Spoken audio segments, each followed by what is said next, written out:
अध्याय 13 त्रिपुरा रहस्य।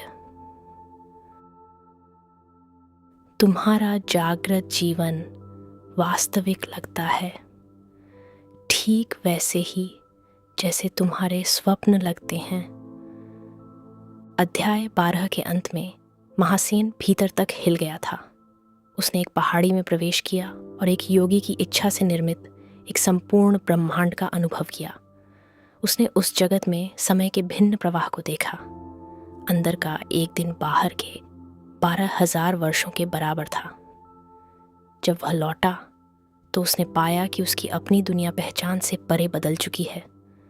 उसका परिवार गायब, उसका राज्य समाप्त। तब आर्ष्य के पुत्र ने उससे प्रश्न किया, तुम कौन हो? क्या तुम शरीर हो? क्या तुम मन हो? क्या तुम वह हो जो शोक करता है? महासेन उत्तर नहीं दे सका। उसे एहसास हुआ कि वह स्वयं को नहीं जानता। अब अध्याय 13 में आर्ष्य का पुत्र अपना उपदेश आगे बढ़ाता है। वह महासेन को दिखाएगा कि जिसे वह वास्तविक मानता है, ये जागृत संसार, वह स्वप्न से भिन्न नहीं है। दोनों मन की रचनाएं हैं। दोनों अपने रहने तक वास्तविक प्रतीत होते हैं और दोनों मन के बदलते ही लुप्त हो जाते हैं।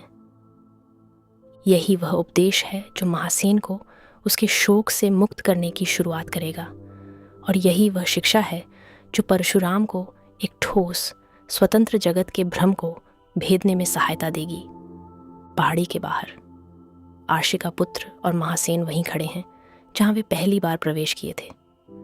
महासेन अभी भी विचलित है, अभी भी शोक में है। पहाड़ी के भीतर के दृश्य उसके मन में ताज़ा हैं। अपने परिवार का वियोग उस पर भारी है, लेकिन कुछ बदल चुका है। अब उसे किसी भी चीज का निश्चित ज्ञान नहीं रहा। गुरुदेव, मैंने आपके वचनों को सुना है। मैंने सोचा है कि मैं कौन हूं, पर मैं उत्तर नहीं पा रहा। क्या मैं शरीर हूं? नहीं, शरीर बदलता है। क्या मैं मन हूं? नहीं, मन आता जाता है। क्या मैं विचार हूं? नहीं, विचार उत्पन्न होते हैं और विलीन हो जाते हैं। तो मैं कौन हूं? मैं नहीं जानता। और फिर भी मेरा शोक बना हुआ है। मैंने अपने भाई को, अपने परिवार को, अपने राज्य को खो दिया है। जो संसार में जानता था वह समाप्त हो गया है। मैं शोक कैसे न करूं? यह एक सच्चे साधक की पुकार है। महासेन से वह सब छीन लिया गया है जिसे वह वास्तविक मानता था। उसका राज्य चला गया, उसका परिवार चला गया, उसकी निश्चितता चली गई। और अब अपने पुराने संसार के खंडहरों के बीच खड़े होकर वह प्रश्न पूछता है जो एक यात्रा का अंत और दूसरी की शुरुआत दोनों है। मैं कौन हूं? आर्ष्य के पुत्र का उत्तर कोई और दर्शन नहीं होगा। ये एक सीधा संकेत होगा, एक ऐसा दिखाना जो महासेन की धारणा को जड़ से बदल देगा।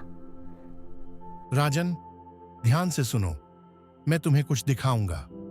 तुम मानते हो कि जागृत संसार वास्तविक है और स्वप्न असत्य, पर क्या यह सत्य है? मैं तुमसे पूछता हूं, जब तुम स्वप्न देखते हो तो क्या उसमें वृक्ष नहीं होते? क्या वे छाया नहीं देते? जब तुम स्वप्न में भोजन करते हो तो क्या उसका स्वाद नहीं आता? जब तुम स्वप्न में प्रेम करते हो तो क्या हृदय अनुभव नहीं करता? हां, पर जब मैं जागता हूं तब देखता हूं कि स्वप्न असत्य था। यह अध्याय 13 की पहली शिक्षा है। स्वप्न अनुभव के रूप में वास्तविक है। स्वप्न के भीतर असत्य का कोई बोध नहीं होता। वृक्ष छाया देते हैं, भोजन तृप्त करता है, प्रेम हृदय को स्पर्श करता है। स्वप्न वास्तविक है जब तक वह चलता है। और जब तुम स्वप्न देखते हो तो क्या तुम जागृत संसार को असत्य नहीं मानते? क्या तुम कभी यह स्वप्न नहीं देखते कि तुम जागे हुए हो, अपना जीवन जी रहे हो, अपना राज्य चला रहे हो, और जब तुम जागते हो तो उस स्वप्न पर हंसते हो? पर स्वप्न में वह वास्तविक था। तो कौन वास्तविक है? यह जागृत संसार जो अभी वास्तविक प्रतीत होता है, या वह स्वप्न संसार जो तब वास्तविक प्रतीत होता था? पर जागृत संसार में निरंतरता है, वह टिकता है। स्वप्न आते जाते हैं। क्या जागृत संसार टिकता है? देखो, जब तुम पहाड़ी के भीतर थे तब क्या हुआ। एक क्षण में 12,000 वर्ष बीत गए। तुम्हारा राज्य समाप्त हो गया, तुम्हारा परिवार समाप्त हो गया, जिसे तुम स्थायी मानते थे वह सब विलीन हो गया। क्या यह स्थायित्व है? क्या यह टिकाऊ है? यह अध्याय 13 की दूसरी शिक्षा है। निरंतरता सापेक्ष है। जो एक दृष्टिकोण से स्थायी प्रतीत होता है वह दूसरे से क्षणभंगुर है। एक कीट एक दिन जीता है, ब्रह्मा अरबों वर्षों तक। दोनों को अपना जीवन लंबा लगता है। जो संसार हमें इतना ठोस लगता है वह पहाड़ी के दृष्टिकोण से एक क्षणिक प्रकटता है। एक दिन में 12,000 वर्ष बीत गए। जिसे हम स्थायी कहते हैं वह केवल उतना है जो हमारे ध्यान से अधिक समय तक टिकता है। स्वप्न को स्वप्न दृष्टा के रूप में देखो। स्वप्न के भीतर क्या वृक्ष छाया नहीं देते? क्या वे फल नहीं देते? क्या स्वप्न को स्वप्न के भीतर ही असत्य समझा जाता है?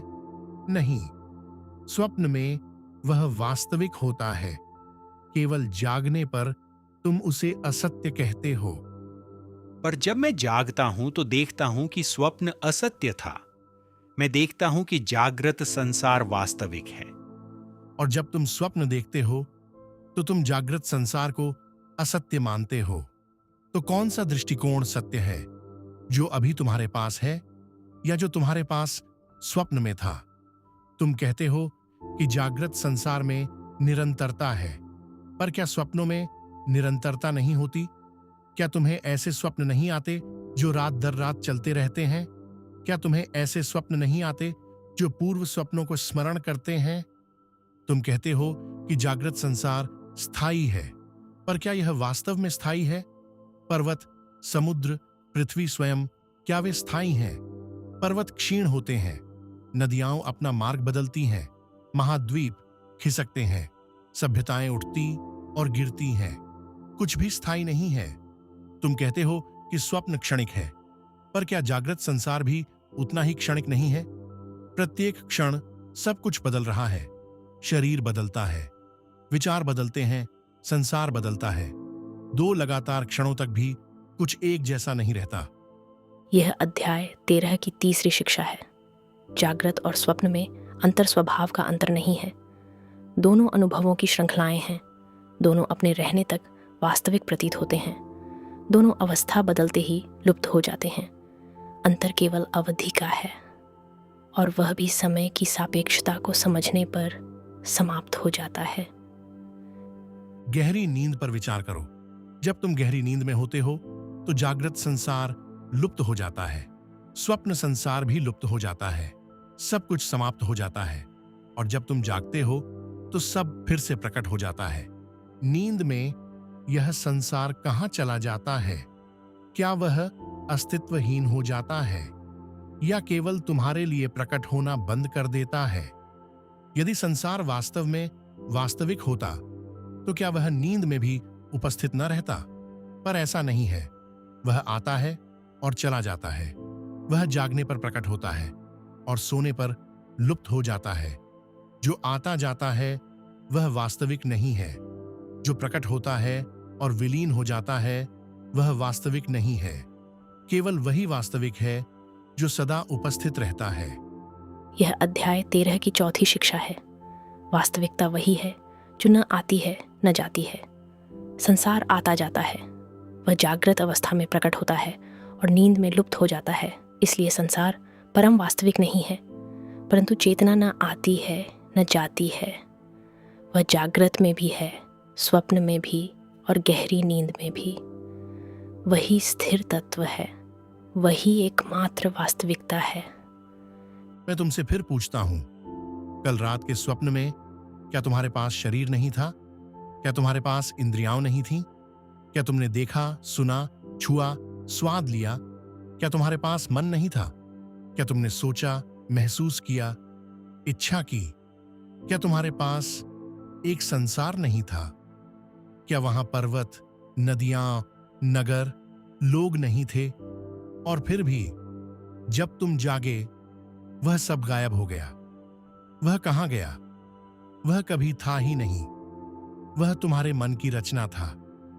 अब इस जागृत संसार को देखो तुम्हारे पास शरीर है, तुम्हारे पास इंद्रियां हैं, तुम देखते हो, सुनते हो, छूते हो, स्वाद लेते हो। तुम्हारे पास मन है, तुम सोचते हो, महसूस करते हो, इच्छा करते हो। तुम्हारे पास एक संसार है, पर्वत, नदियां, नगर, लोग। तो अंतर क्या है?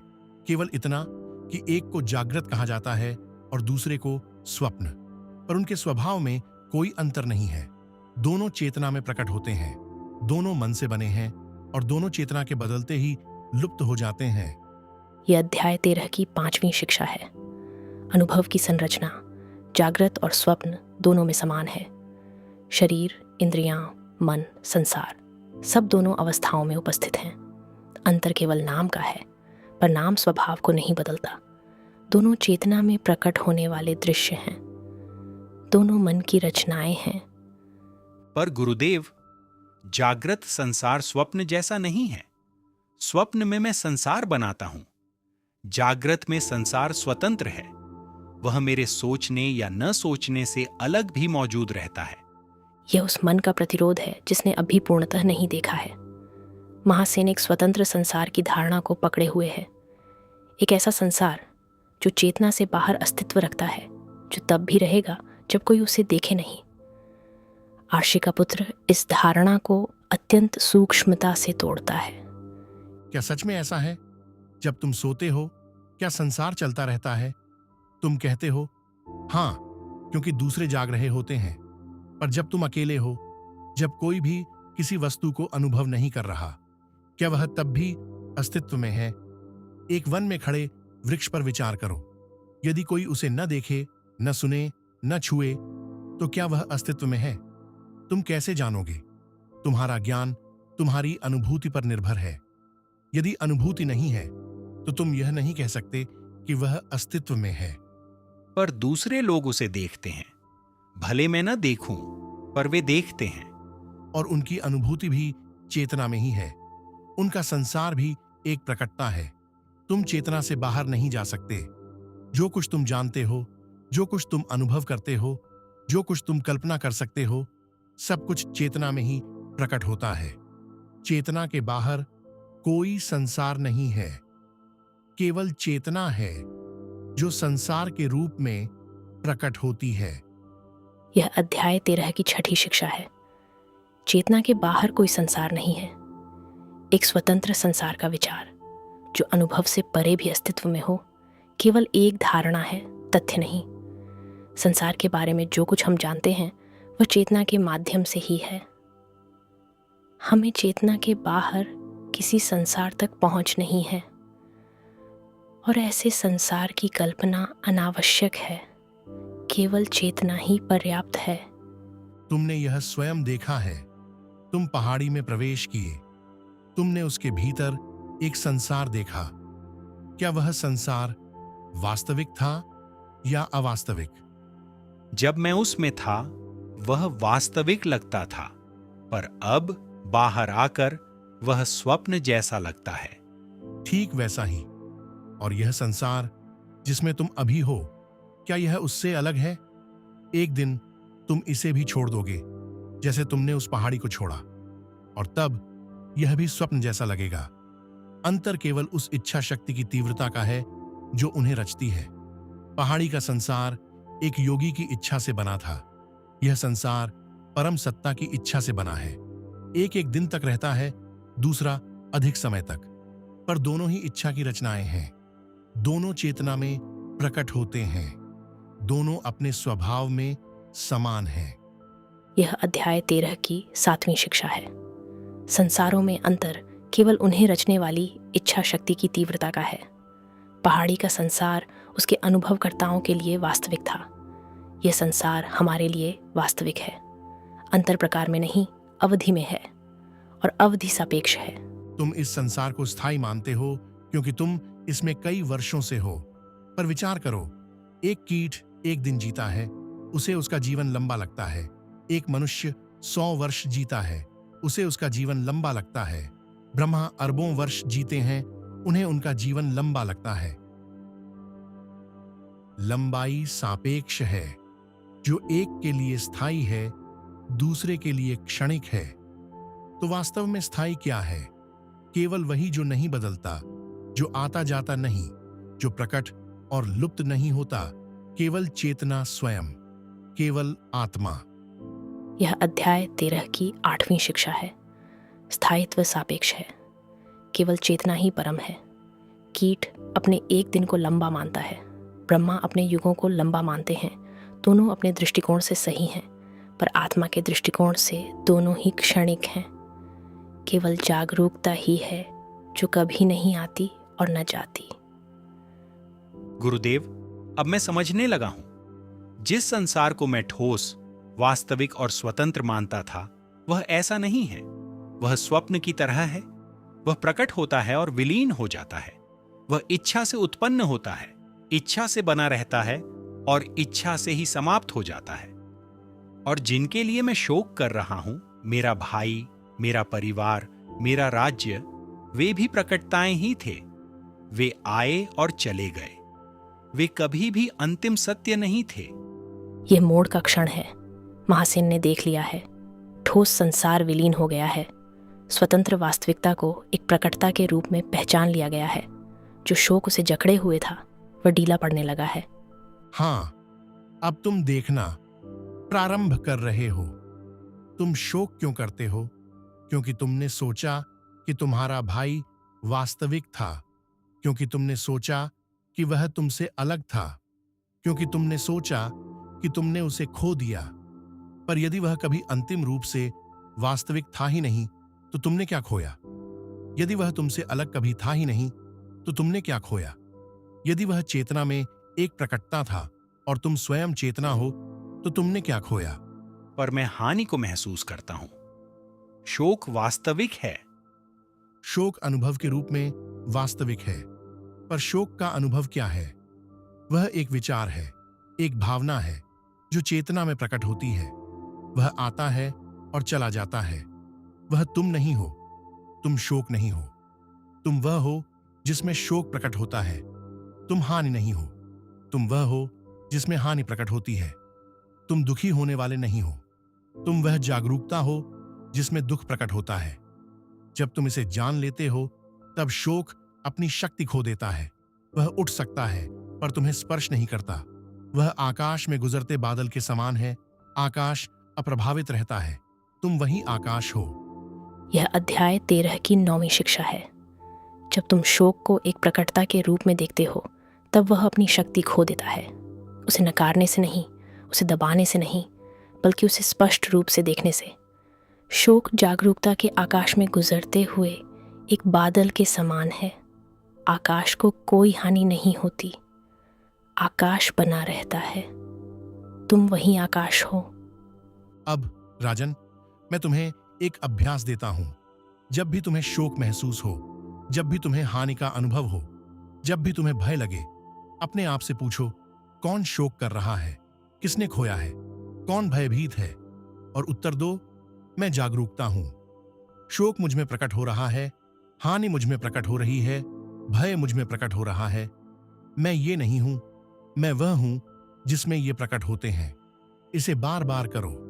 समय के साथ पुरानी आदतें ढीली पड़ जाएंगी, गांठें खुल जाएंगी और तुम उस स्वतंत्रता में स्थित हो जाओगे जो सदा से तुम्हारी है। यह अध्याय 13 की 10वीं शिक्षा है। साधना आत्मपरीक्षण, इंक्वायरी है। जब शोक उठे, पूछो, कौन शोक कर रहा है? जब हानि का अनुभव हो, पूछो, किसने खोया? उत्तर सदैव एक ही है, मैं जागरूकता हूँ। ये सब मुझ में प्रकट होने वाली अवस्थाएं हैं, मैं ये नहीं हूँ। ये बौद्धिक विश्लेषण नहीं है, ये प्रत्यक्ष पहचान है। यह अनुभव में फंसे रहने से अनुभव के साक्षी बनने की ओर परिवर्तन है। ये लहर से महासागर बनने की ओर परिवर्तन है। मैं तुम्हें एक और उदाहरण देता हूं। एक दर्पण के बारे में सोचो। वह सब कुछ प्रतिबिंबित करता है। चेहरे, कमरे, दृश्य, चित्र आते हैं और चले जाते हैं। दर्पण बना रहता है। तुम वही दर्पण हो। संसार प्रतिबिंब है। प्रतिबिंब आते हैं और चले जाते हैं। तुम बने रहते हो। प्रतिबिंबों से आसक्त मत हो। उनके बदलने पर शोक मत करो। उनके लुप्त होने पर भय मत करो, तुम दर्पण हो, तुम अछूते हो, तुम स्वतंत्र हो। पर गुरुदेव, यदि मैं दर्पण हूं तो प्रतिबिंब क्या है? क्या संसार बिल्कुल वास्तविक नहीं है? संसार प्रतिबिंब के रूप में वास्तविक है, वह एक अलग सत्ता के रूप में वास्तविक नहीं है। जैसे दर्पण में दिखाई देने वाला चेहरा दर्पण से अलग नहीं होता, वैसे ही संसार चेतना से अलग नहीं है। जब तुम दर्पण में चेहरा देखते हो तो क्या तुम सोचते हो कि वह चेहरा दर्पण में है? नहीं, वह कहीं और है। दर्पण केवल उसे दिखाता है, पर चेतना के साथ ऐसा नहीं है। यहां कहीं और कुछ नहीं है। संसार कहीं और से प्रतिबिंबित नहीं होता, वह चेतना के भीतर ही उत्पन्न होता है। वह स्वयं चेतना है जो रूप धारण कर रही है।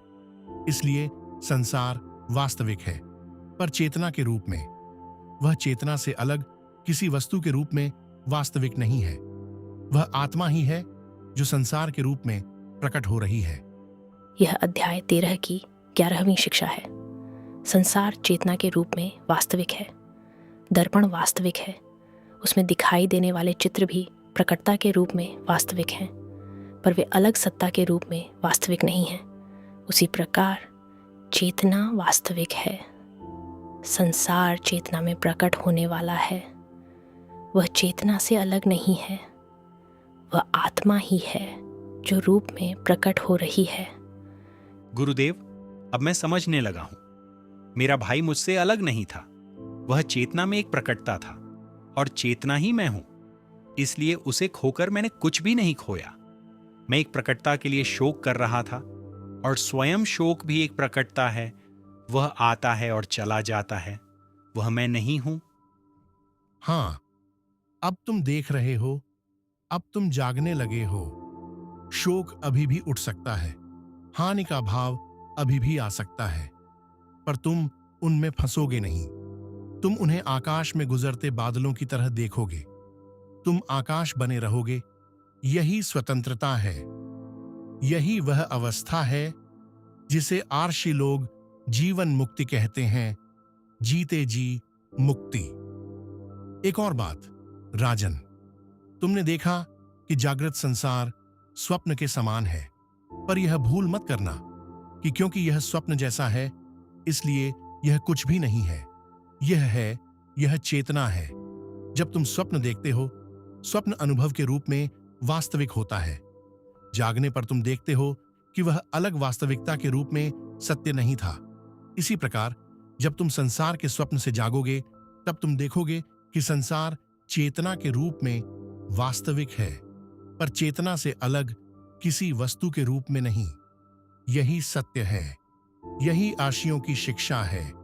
यही तुम देखना प्रारंभ कर रहे हो।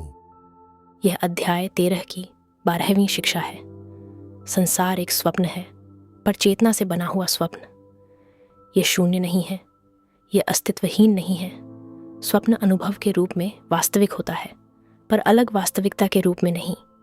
संसार भी वैसा ही है, चेतना के रूप में वास्तविक, पर उससे अलग नहीं। अध्याय 13 का उपदेश पूर्ण हुआ। अब संक्षेप में देखें कि महासेन ने क्या सीखा। जागृत और स्वप्न का स्वभाव समान है। दोनों में शरीर, इंद्रियां, मन और संसार होते हैं। दोनों अपने रहने तक वास्तविक प्रतीत होते हैं, और दोनों अवस्था बदलते ही लुप्त हो जाते हैं। निरंतरता वास्तविकता का प्रमाण नहीं है। जो एक दृष्टि से स्थायी लगता है, वह दूसरी से क्षणिक है। स्थायित्व सापेक्ष है। संसार नींद में लुप्त हो जाता है। गहरी नींद में जागृत संसार गायब हो जाता है। वह अलग वास्तविकता के रूप में कभी था ही नहीं। वह चेतना में एक प्रकटता था। केवल चेतना ही स्थिर है। चेतना जागृत, स्वप्न और नींद तीनों में उपस्थित है। वही आत्मा है। शोक प्रकटताओं को वास्तविक मानने से उत्पन्न होता है। जब तुम संसार को ठोस और अलग मानते हो तब परिवर्तन पर शोक होता है। जब उसे चेतना में प्रकटता के रूप में देखते हो शोक की शक्ति घट जाती है। साधना आत्म परीक्षण है। जब शोक उठे पूछो, कौन शोक कर रहा है? उत्तर, मैं जागरूकता हूं। दर्पण का उदाहरण, तुम दर्पण हो। संसार प्रतिबिंब है। प्रतिबिंब आते जाते हैं, दर्पण बना रहता है। संसार चेतना के रूप में वास्तविक है। वह शून्य नहीं है, वह चेतना का ही प्रकट रूप है। अध्याय 13 का परिशिष्ट इस शिक्षा को और गहराई देता है। यह बताता है कि आत्मा तीनों अवस्थाओं, जागृत, स्वप्न और गहरी नींद में उपस्थित रहती है। गहरी नींद में भी आत्मा रहती है, अन्यथा तुम यह नहीं कह सकते कि मैं सुखपूर्वक सोया। स्वप्न में मन एक संसार रचता है, जागृत में भी मन संसार रचता है, पर आत्मा जिसमें ये दोनों प्रकट होते हैं न कभी आती है न जाती है। परिशिष्ट यह भी स्पष्ट करता है कि संसार शून्य नहीं है। यदि संसार शून्य होता तो चेतना भी शून्य होती, पर चेतना स्वयं सिद्ध है, उसे नकारा नहीं जा सकता। सही समझ यह है कि संसार चेतना के रूप में वास्तविक है। जैसे घड़ा मिट्टी के रूप में वास्तविक है, वैसे ही संसार आत्मा के रूप में वास्तविक है। अंत में परिशिष्ट ज्ञानी की अवस्था का वर्णन करता है। वह संसार को चेतना में एक प्रकटता के रूप में देखता है। वह उससे आसक्त नहीं होता, वह उसके परिवर्तन पर शोक नहीं करता। वह दर्पण के समान है, सब कुछ प्रतिबिंबित करता है, पर किसी से बंधता नहीं। और इस प्रकार अध्याय 13 के अंत में महासेन मौन में बैठा है, इन वचनों को आत्मसात करते हुए। जो शोक उसे जकड़े हुए था वह ढीला पड़ने लगा है। वह पहली बार देखता है कि यह संसार जिसे वह ठोस मानता था स्वप्न से अधिक वास्तविक नहीं है। वह देखता है कि उसका भाई, उसका परिवार, उसका राज्य सब प्रकटताएं थीं। वह देखता है कि वह स्वयं न शरीर है, न मन, न शोक। वह जागरूकता है जिसमें सब कुछ प्रकट होता है। वह अभी पूर्णतः मुक्त नहीं है। पुरानी आदतें अभी भी खींचती हैं, पर दिशा बदल चुकी है। बीज बोया जा चुका है और समय के साथ वह फल देगा। एक क्षण रुककर विचार करो। जब तुम शोक करते हो तो तुम किसके लिए शोक करते हो? एक हानि, एक परिवर्तन, एक ऐसी प्रकटता जो बदल गई? जो शोक करता है वह कौन है? कोई नहीं। शोक एक बादल है जो आकाश में गुजर रहा है। आकाश को कोई हानि नहीं होती, आकाश बना रहता है। तुम वही आकाश हो। जब तुम इसे देख लेते हो शोक अपनी शक्ति खो देता है। वह उठ सकता है पर तुम्हें छू नहीं सकता। तुम वह जागरूकता हो जिसमें वह प्रकट होता है। तुम दर्पण हो, तुम आकाश हो, तुम स्वतंत्र हो। अध्याय 14 में आराशी का पुत्र आगे का उपदेश देगा। वह समझाएगा कि यह ब्रह्मांड केवल कल्पना है और कैसे ऐसी इच्छा शक्ति प्राप्त की जाए जो संसारों की रचना कर सके तथा सर्वोच्च सत्य क्या है। पर अभी इस शिक्षा के साथ बैठो, इसे काम करने दो, पुराने दृष्टिकोण को ढीला होने दो, नई दृष्टि को उभरने दो। इस प्रकार त्रिपुरा रहस्य का 13वां अध्याय समाप्त होता है, जिसे जागृत और स्वप्न की समानता तथा वस्तुएं केवल मानसिक छवियां हैं के नाम से जाना जाता है। जो राजा शोक में आया था वह अब देखने लगा है। जिसने संकेत दिया उस गुरु ने अनुभव का स्वभाव प्रकट कर दिया है और यात्रा हानि के राज्य से आत्मा की स्वतंत्रता तक अब प्रत्यक्ष अनुभूति के क्षेत्र में प्रवेश कर चुकी है। यदि इस शिक्षा ने तुम्हें स्पर्श किया है तो उसे होने दो, उसके साथ बैठो।